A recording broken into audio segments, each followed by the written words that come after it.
Antonio Canova is known as the great virtuosic sculptor of the neoclassical age, and I think that looking at this piece, you quickly understand why.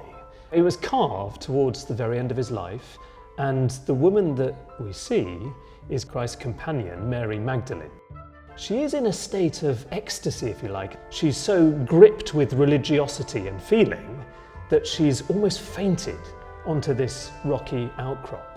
And I think the hallmark Canova qualities are these extraordinary transitions from one part of the sculpture to another, where you find all of these contrasts showing off his skill at conveying texture, suggesting material, even suggesting the softness of human flesh.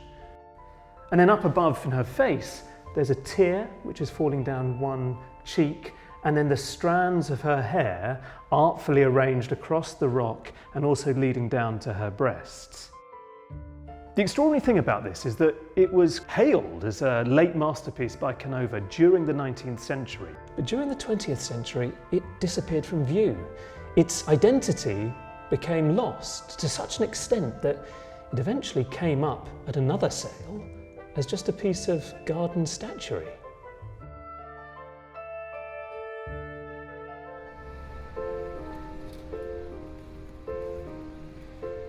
I'm meeting the Christie specialists who've been doing the detective work to find out how this fall from grace could have happened. So what can we glean about the original commission? Where's a good place to start? One of the great things about this marble is that so many contemporary sources still exist. We've got facsimiles of letters that are in the British Library, written between the Duchess of Devonshire and Lord Liverpool. They were brother and sister-in-law. She was living in Italy at the time, knew Canova, and so she was a sort of go-between. She was recommending Canova and the Magdalene to Liverpool. Lord Liverpool, British Prime Minister. Yes. He is an art collector in his own right. Very interested in art, instrumental in setting up the National Gallery.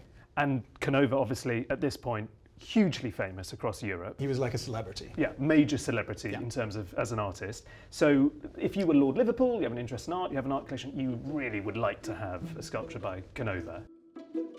The Recumbent Magdalene, perhaps the last major work by Canova, entered Lord Liverpool's collection in 1822. When he died, the sculpture passed to his brother, before entering the collection of Lord Ward at his home, Whitley Court. She even appeared at the Manchester Art Treasures exhibition of 1857, where she's photographed in a prime position. When Lord Ward's daughter-in-law died, the house and all its contents were sold by his son to a carpet manufacturer called Sir Herbert Smith, and it's believed that the connection between Canova and the reclining sculpture was lost. So what is this? This is the sale catalogue of the contents of Whitley Court? Whitley Court, Worcestershire. Catalogue of the remaining contents of the mansion. Lot 804. A classical figure of a dying woman holding a cross. Also the black pedestal. Wow. So she's no longer a Magdalene. They've forgotten who carved her, and they've forgotten what the subject is. That's quite the transformation. Is this the person who then bought it at that sale? Yes, so one of the biggest buyers in that sale was Violet van der Els, who was a self-made entrepreneur and activist, most known for her campaigns against the death penalty. But she also had a fantastic art collection, and in that was this Magdalene, but she didn't know that she had a Canova. And you said the next time there's a reference to it is this other sale a long time later, correct? Exactly. In the early 2000s, there's a garden statuary sale, and she's just described as a reclining figure of a young woman, white marble. It sells for £4,400 hammer to our present owner, and it was in their garden until a few years ago. She regained her position as Mary Magdalene by Canova. And one of the last pieces he ever finished. I mean, imagine finding that in your garden. It's just completely unbelievable. Dr. Mario Guderzo is a leading Canova scholar and former director of the Museo Gipsoteca Antonio Canova. Could you just talk about how significant this is as a rediscovery? Avere ritrovato la Maddalena giacente è una notizia assolutamente spettacolare perché l'abbiamo cercata per moltissimi anni. Quello che noi guardiamo in questa scultura è la perfezione della bellezza. Le sue sculture sono talmente naturali che ci permettono di apprezzare la situazione di una figura che non è mai statica per Canova. Canova realizza le sue figure che vanno viste a 360 gradi. There's this fact that I've read, tell me if this is wrong, that the way Canova intended these sculptures to be seen was not as we might view them in daylight or under electric lights, clearly not, but actually by torchlight, by candlelight. Is that the case? Lo scrive in alcune lettere. Entrava nella sua bottega di notte con l'uso delle torce. La luce della torcia aveva una funzione assolutamente spettacolare, che era quella di far vedere il movimento della scultura in qualche modo, perché la fiamma della torcia riusciva a far sperimentare tutte le forme. In effetti è magico questo movimento della luce.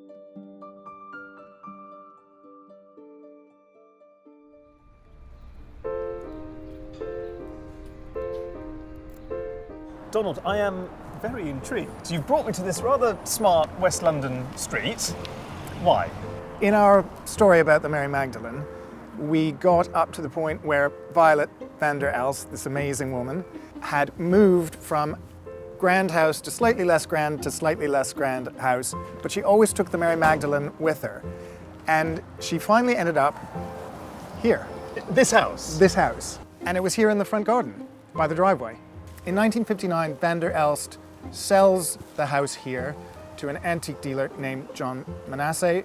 But then, since you and I last spoke, we've found out a little bit more information, which is, I think, quite exciting, and I wanted to share with you. There's been a development. There's been a development. Donald took me back to Christie's, to slightly quieter surroundings, to see this new development for myself. So, Donald, this is all very exciting. There's an update to the story. There is an update. Thank you so much for coming back. What is it? So What's the discovery? it turns out that Manasseh had lodgers, two of whom became quite celebrated artists in the London pop art scene, Pauline Botti and Celia Birtwell. And as a result of their being there, there was a film filmed at least partly at Addison Road, a Ken Russell film. It's actually quite well known. You've probably heard of it. Pop Goes the Easel. I've totally heard of it. I've seen it. And well, we've got the film set up for you to have a look. She's jumping out of bed. Looking out the window to see who's there. There's a piece of old classical statuary, a bust. That's not by Canova. Nothing to do. Hang on. So that's Peter Blake, isn't it? Absolutely right. And he's sitting. Is that it? That is the sculpture? That is it. That's Mary Magdalene. That is bizarre. He's only there for a moment and then he's off and leaves Mary Magdalene behind. Well, and that's it. But it's a great moment. The fact she plays a cameo in this Ken Russell film is rather wonderful. Almost jumped out of my desk chair when I saw it. I bet. What's been fantastic about this is that she's been forgotten more than once and moved around from one collection to another collection.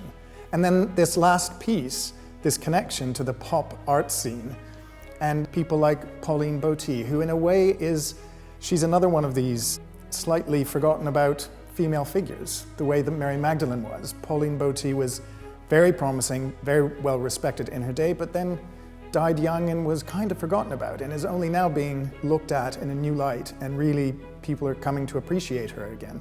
So it's a neat twist that our story finishes with these two female figures who are now getting the sort of attention that they deserve.